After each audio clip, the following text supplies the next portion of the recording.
اغوا کروانے والا شاید مجھ سے پوچھ گچھ کرنا چاہتا ہے، ورنہ وہ مجھے ہلاک کرنے کا مشن اس اینتھنی کو دیتا، اور اینتھنی کا تمہیں کام دینے کا مطلب ہے کہ کام کروانے والے کا تعلق زیر زمین دنیا سے ہے، اور یہی بات میرے لیے حیران کن ہے۔ اس لیے ٹھیک ہے، تمہارے 50 لاکھ روپے کے لیے مجھے اغوا ہونا پڑے گا، لیکن مجھے کیا ملے گا اس میں سے؟ عمران نے کہا، ساری ہی آپ کے نام سے، میں رفاہی ادارے کو پہنچا دوں گا۔ ٹائیگر نے جواب دیا، ارے کہیں اپنے نام پر تو کوئی رفاہی ادارہ نہیں کھول رکھا؟ آج کل ٹیکس سے بچنے کے بڑے بڑے لوگوں نے کاغذی رفاہی ادارے بنا رکھے ہیں۔ عمران نے کہا تو ٹائیگر بے اختیار ہنس پڑا۔ آپ کو پہنچا دوں گا باس، ٹائیگر نے کہا۔ اچھا، کب تک کام کرنے کی حامی بھری ہے تم نے؟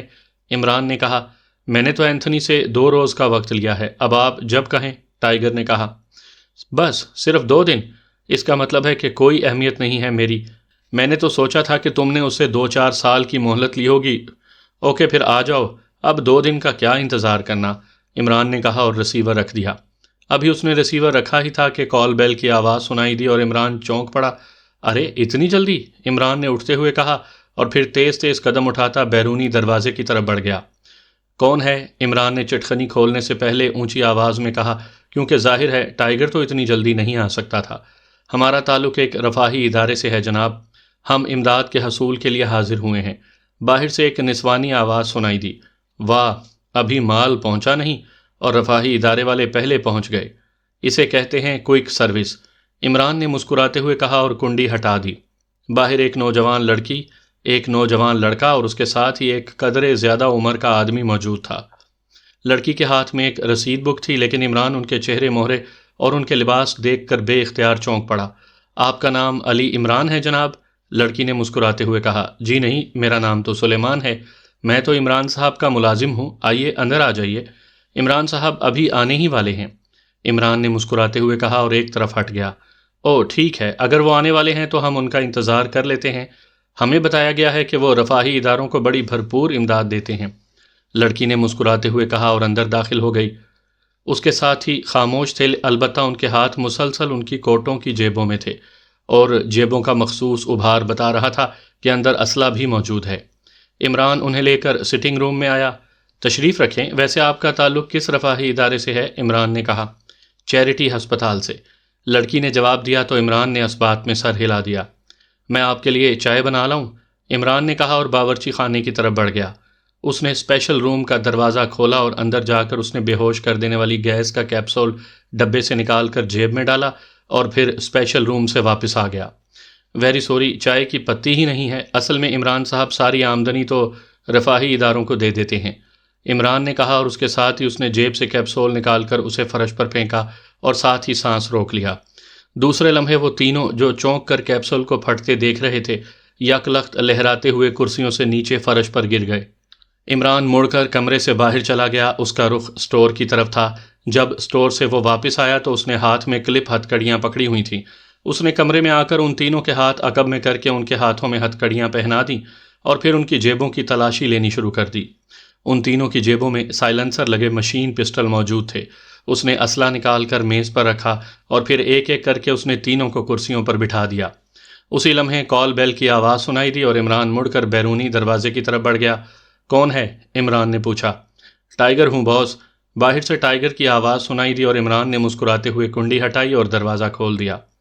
تم اب پہنچے ہو جبکہ رفاہی ادارے والے تم سے پہلے پہنچ چکے ہیں، عمران نے ایک طرف ہٹتے ہوئے کہا تو ٹائیگر بے اختیار چونک پڑا۔ کیا مطلب باس؟ کون پہلے پہنچا ہے؟ ٹائیگر نے حیران ہو کر کہا اور وہ اندر داخل ہوا تو عمران نے دروازہ بند کر دیا۔ سٹنگ روم میں موجود ہیں چیریٹی ہسپتال والے، عمران نے کہا اور سٹنگ روم کی طرف بڑھ گیا۔ ٹائیگر کے چہرے پر حیرت کے تاثرات ابھر آئے تھے، لیکن سٹنگ روم میں پہنچتے ہی وہ بے اختیار اچھل پڑا۔ اوہ، راجر اور اس کا گروپ، یہ لوگ یہاں کیسے آ گئے؟ ٹائیگر نے حیرت بھری لہجے میں کہا۔ تم انہیں پہچانتے ہو؟ عمران نے کہا۔ ہاں باس، یہ پیشہ ور قاتلوں کا ایک گروپ ہے، خاصے تیز لوگ ہیں، لیکن یہ تو کسی ایک پارٹی سے اٹیچ ہیں۔ اس لڑکی کا نام ٹیمی ہے اور یہ نوجوان مارٹن ہے اور یہ راجر۔ یہ ٹیمی اس مارٹن کی بیوی ہے اور یہ راجر اور مارٹن دونوں بھائی ہیں، زیر زمین دنیا میں کام کرتے ہیں اور ان کا نام کسی زمانے میں خاصا مشہور تھا، لیکن پھر یہ سامنے آنا چھوڑ گئے۔ یہی معلوم ہوا کہ یہ کسی پارٹی سے اٹیچ ہو گئے ہیں اور صرف اسی کا کام کرتے ہیں، ٹائیگر نے جواب دیا۔ کس پارٹی سے اٹیچ ہیں یہ؟ عمران نے پوچھا۔ میں نے کبھی معلوم کرنے کی کوشش ہی نہیں کی کیونکہ ان کی کوئی ایسی اہمیت نہیں تھی کہ ان کے بارے میں تفصیلات معلوم کی جائیں، ٹائیگر نے کہا۔ لیکن اب تو معلوم کرنا ہوگا۔ یہ لو شیشی اور انہیں ہوش میں لے آؤ، کیا یہ تمہیں جانتے ہیں؟ عمران نے کہا اور ساتھ ہی جیب سے ایک چھوٹی سی شیشی نکال کر ٹائیگر کی طرف بڑھا دی۔ یہ شیشی وہ بے ہوش کر دینے والے کیپسول کے ساتھ ہی اسپیشل روم سے لے آیا تھا۔ ضرور جانتے ہوں گے باس، کیونکہ بہرحال ان کا تعلق بھی زیر زمین دنیا سے ہے، لیکن میری کبھی براہ راست ان سے بات نہیں ہوئی۔ ٹائیگر نے شیشی عمران کے ہاتھ سے لیتے ہوئے کہا اور پھر اس نے شیشی کھول کر باری باری تینوں کی ناک سے لگائی اور شیشی بند کر کے واپس عمران کی طرف بڑھا دی، جو اب سامنے کرسی پر بیٹھ چکا تھا۔ چند لمحوں کے بعد باری باری ان تینوں نے آنکھیں کھول دیں، لیکن ابھی ان کی آنکھوں میں دھند سی چھائی ہوئی تھی۔ ٹائیگر بھی عمران کے ساتھ ہی کرسی پر بیٹھ گیا۔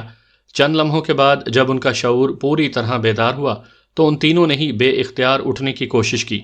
یہ کیا مطلب؟ یہ ہمیں باندھ کر کیوں رکھا ہے؟ مارٹن اور ٹیمی کے منہ سے بیک وقت نکلا، جبکہ راجر بڑے غور سے سامنے بیٹھے ہوئے ٹائیگر کی طرف دیکھ رہا تھا۔ تمہارا نام ٹائیگر ہے نا، اور تمہارا تعلق زیر زمین دنیا سے ہے، راجر نے ٹائیگر سے مخاطب ہو کر کہا۔ اس وقت تو میں بالائی دنیا میں ہوں اور تم تینوں ابھی تھوڑی دیر بعد مزید بالائی دنیا کی سیر کو روانہ ہو جاؤ گے۔ راجر، تم نے عمران صاحب پر اس طرح احمقانہ انداز میں حملہ کر کے اپنی زندگی کی سب سے بڑی حماقت کی ہے، ٹائیگر نے سرد لہجے میں کہا۔ عمران صاحب کیا مطلب؟ یہ تو سلیمان ہے، عمران کا ملازم، راجر نے حیران ہوتے ہوئے کہا۔ جب سلیمان فلیٹ میں موجود نہ ہو تو ہمارے نام بدل جاتے ہیں، عمران نے مسکراتے ہوئے کہا۔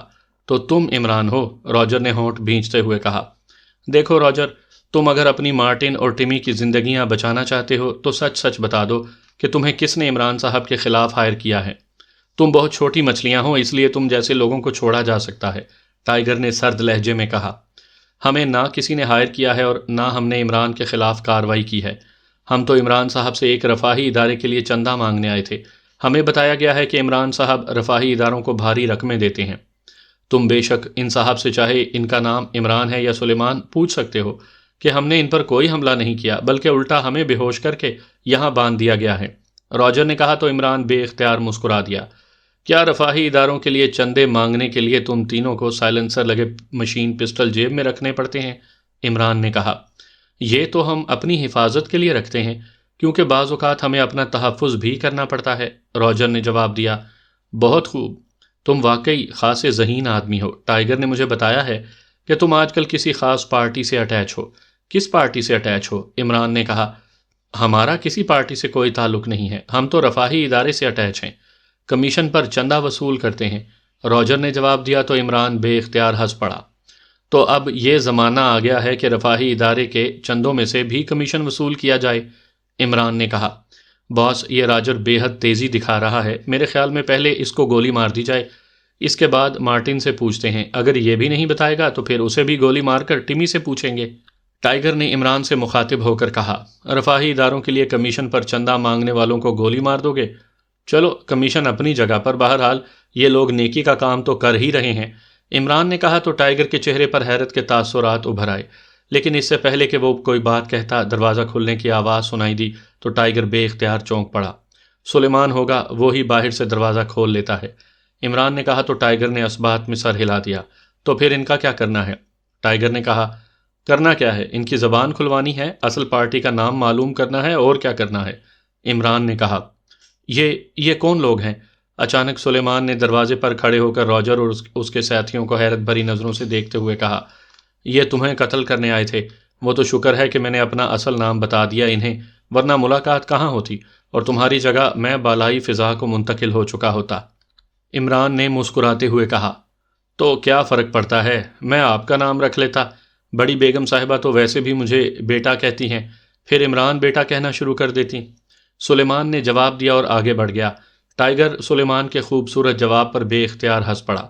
Okay mister Roger, mister Martin اور محترمہ ٹیمی صاحبہ، اب باتیں کرنے کا پیریڈ ختم ہوا، کیونکہ میں نے ٹائیگر کے ساتھ اغوا ہو جانا ہے اور ٹائیگر کو میرے اغوا کی بڑی بھاری رقم ملی ہے، اس لیے میں نے بھی تمہاری طرح اس کار خیر میں سے کمیشن لینا ہے، اس لیے اب تم جلدی سے بتا دو کہ تمہیں کس نے میرے خلاف ہائر کیا تھا، سچ سچ بتا دو، عمران نے آگے کی طرف جھکتے ہوئے سنجیدہ لہجے میں کہا۔ بتایا تو ہے کہ ہمیں کسی نے ہائر نہیں کیا، ہم تو چندہ لینے آئے تھے، راجر نے جواب دیا تو عمران نے سامنے میز پر پڑے ہوئے راجر کی جیب سے ملنے والا سائلنسر لگا مشین پسٹل اٹھایا اور اس کا میگزین چیک کرنے کے بعد انتہائی اطمینان سے اس کا رخ راجر کی طرف کر دیا۔ بولو، آخری چانس دے رہا ہوں۔ عمران کے لہجے میں یک لخت صفاقی ابھر آئی تھی۔ میں بتاتا ہوں، کرمداد خان نے ہمیں ٹارگٹ دیا تھا، ہم اسی سے اٹیچ ہیں۔ اچانک راجر کے ساتھ بیٹھے ہوئے مارٹن نے ہذیانی انداز میں چیختے ہوئے کہا، کیوں غلط بیانی کر رہے ہو مارٹن؟ راجر نے مارٹن کی طرف دیکھتے ہوئے غصیلے لہجے میں کہا، یہ تمہارا بھائی ہے۔ عمران نے مارٹن کی طرف دیکھ کر راجر کی طرف اشارہ کرتے ہوئے کہا، ہاں، اور میں اسے اپنی آنکھوں کے سامنے مرتا نہیں دیکھنا چاہتا، مارٹن نے جواب دیا۔ کیوں ٹمی، کیا مارٹن درست کہتا ہے؟ عمران نے ساتھ بیٹھی ہوئی ٹمی سے مخاطب ہو کر کہا، ہاں، اب تک میں اس لیے خاموش تھی کہ راجر ہمارا گروپ لیڈر ہے اور اس کے سامنے ہم کوئی بات نہیں کر سکتے، لیکن اب جب کہ مارٹن نے اپنے بھائی کو بچانے کے لیے سچ اگل دیا ہے تو پھر مجھے اسے چھپانے کی کوئی ضرورت نہیں، ٹمی نے جواب دیا۔ یہ دونوں غلط بیانی کر رہے ہیں، ہم کسی کرمداد خان کو نہیں جانتے، راجر نے کہا۔ کیوں ٹمی، کون ہے کرمداد خان؟ عمران نے ٹمی سے مخاطب ہو کر کہا۔ کیا تم ہمیں واقعی زندہ چھوڑ دو گے؟ ٹمی نے کہا۔ جو سچ بولے گا وہ زندہ رہے گا، عمران نے کہا۔ کرمداد خان غیر ممالک سے انتہائی قیمتی ادویات کا بہت بڑا امپورٹر ہے، ٹمی نے کہا، اور اس کے ساتھ ہی اس نے اس کی فرم کا نام اور اس کے آفس کے بارے میں تفصیل بتا دی۔ تمہیں کرمداد خان نے آفس میں بلا کر میرے متعلق ٹاسک دیا تھا یا گھر پر؟ عمران نے پوچھا۔ نہ آفس میں نہ گھر پر، وہ تمہارے خوف کی وجہ سے ایک خفیہ پوائنٹ پر چھپا ہوا ہے، ہمیں اس نے وہیں بلوایا تھا، ٹمی نے جواب دیا۔ اس پوائنٹ کی کیا تفصیل ہے؟ عمران نے پوچھا تو ٹمی نے پوری تفصیل بتا دی۔ اس کرمداد خان کا جعلی ادویات سے کیا تعلق ہے؟ عمران نے پوچھا۔ وہ جعلی ادویات کا اصل آدمی ہے، سرغنہ، ٹمی نے جواب دیا۔ ہاں راجر، اب تم بتاؤ۔ عمران نے راجر سے مخاطب ہو کر کہا، یہ سب تمہیں چکر دے رہے ہیں اور غلط بیانی سے کام لے رہے ہیں، راجر نے جواب دیا۔ تم جانتے ہو اس کرمداد خان کو؟ ٹائیگر، عمران نے ٹائیگر سے مخاطب ہو کر کہا۔ نہیں، میں نے تو اس کا نام تک نہیں سنا، ویسے ہو سکتا ہے کہ اینتھنی کی پارٹی بھی یہی ہو، ٹائیگر نے کہا۔ نہیں، اینتھنی کی پارٹی کرمداد خان نہیں ہو سکتی، اس پارٹی نے مجھے اغوا کرنے کے لیے کہا ہے، جبکہ کرمداد خان نے مجھے ہلاک کرنے کا ٹارگٹ انہیں دیا ہے۔ ایک ہی آدمی دو مختلف پارٹیوں کو دو متضاد احکامات نہیں دے سکتا۔ ہاں، اگر اس نے اینتھنی کو بھی مجھے ہلاک کرنے کا حکم دیا ہوتا تو پھر ہو سکتا تھا کہ دونوں ایک ہی ہوتے، عمران نے کہا، اور ٹائیگر نے اس بات میں سر ہلا دیا۔ اس خاص پوائنٹ پر جہاں کرمداد خان موجود ہے فون تو ہوگا؟ عمران نے پوچھا، اور ٹمی نے نہ صرف اس بات میں سر ہلا دیا بلکہ نمبر بھی بتا دیا۔ وہ واقعی از خود سب کچھ ایڈوانس بتائے چلی جا رہی تھی۔ عمران نے ریسیور اٹھایا اور نمبر ڈائل کرنے شروع کر دیے۔ دوسری طرف گھنٹی بجنے کی آواز سنائی دی، پھر کسی نے ریسیور اٹھا لیا۔ یس، ایک مختصر سا لفظ بولا گیا، لیکن عمران بولنے والے کی آواز اور لہجہ سن کر بے اختیار چونک پڑا۔ اس کے چہرے پر حیرت کے تاثرات ابھر آئے۔ ٹوئنکل سٹار بول رہا ہوں، مجھے تو لگتا ہے کہ چاروں سٹارز کرمداد خان کے مہمان خصوصی بنے ہوئے ہیں، عمران نے کہا۔ اوہ عمران صاحب، آپ؟ میں صدیقی بول رہا ہوں۔ آپ کو کیسے معلوم ہو گیا کہ ہم یہاں ہیں؟ صدیقی نے حیرت بھرے لہجے میں کہا۔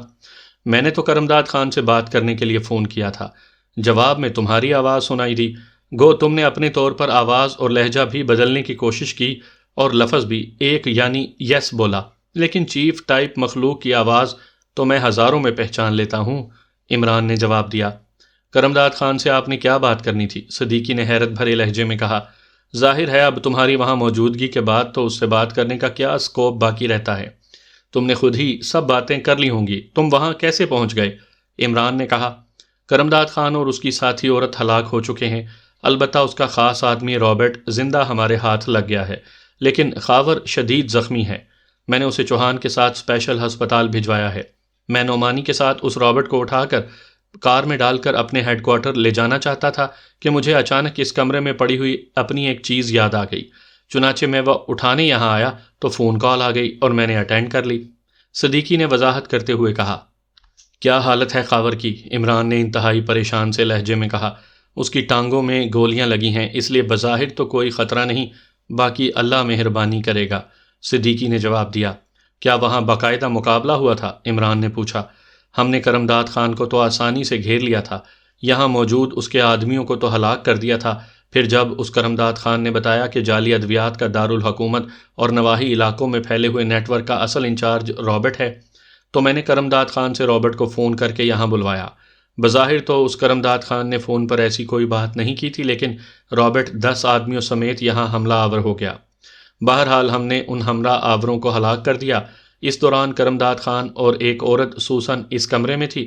اس سوسن کی وجہ سے ہی ہم کرمداد خان تک پہنچے ہیں اور اس پر ہاتھ ڈالنے میں کامیاب ہوئے تھے، اس لیے میرے ذہن میں بھی نہیں تھا کہ یہ بھی کرمداد خان سے مل سکتی ہے۔ لیکن جب ہم مقابلہ کر رہے تھے تو اس سوسن نے کرمداد خان کو رہا کر دیا اور کرمداد خان نے ہم پر عقب سے حملہ کر دیا۔ اس حملے سے خاور زخمی ہوا، لیکن کرمداد خان اور سوسن دونوں ہی جوابی حملے میں مارے گئے۔ رابرٹ البتہ زخمی حالت میں زندہ ہاتھ لگ گیا ہے۔ ہم نے اس کی ابتدائی مرہم پٹی کر دی ہے۔ اس کے زخم ایسے ہیں کہ اس سے آسانی سے پوچھ گچھ ہو سکتی ہے، اس لیے اب ہم اسے اپنے ہیڈ کوارٹر لے جا رہے تھے۔ صدیقی نے تفصیل سے جواب دیتے ہوئے کہا۔ کیا اس کرمداد خان سے تمہاری تفصیلی بات چیت ہوئی ہے؟ عمران نے پوچھا۔ ہاں، لیکن وہ صرف جعلی ادویات وصول کر کے فروخت کرنے والا درمیانی آدمی ہے۔ اس کے مطابق اصل آدمی کوئی سر عاصم ہے اور مال انہیں ادویات کی سپلائی کے لیے کام کرنے والی مشہور کمپنی اومیگا ٹریڈرز کے ذریعے ملتا ہے۔ اس کے مطابق یہ مال شہر شونگ سے آتا ہے اور اومیگا کمپنی کا چیف سپروائزر احمد ملک اس سپلائی کا انچارج ہے، صدیقی نے مختصر طور پر بتایا۔ اگر کرمداد خان درمیانی آدمی تھا تو پھر اس طرح چھپنا اور اس کے بعد کوڈ میں اپنے آدمی رابرٹ سے گفتگو کرنا، یہ سب باتیں تو اصل سرغنہ کرتے ہیں۔ اس کے علاوہ اس نے اپنا ایک خاص قاتلوں کا گروپ میرے قتل کے لیے بھی تعینات کیا تھا، اور یہ گروپ اس وقت میرے سامنے موجود ہے۔ انہوں نے ہی مجھے بتایا ہے کہ کرمداد خان یہاں اس خاص پوائنٹ پر چھپا ہے۔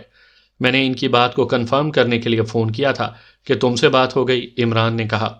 کرمداد خان کی باتوں سے بہرحال تو یہی لگتا تھا کہ وہ اصل آدمی نہیں، یہ ہو سکتا ہے کہ مینوفیکچرر ہو اور کرمداد خان کے پاس سیل کا شعبہ ہو اور یہ دونوں ہی برابر کے حصے دار ہوں، صدیقی نے کہا۔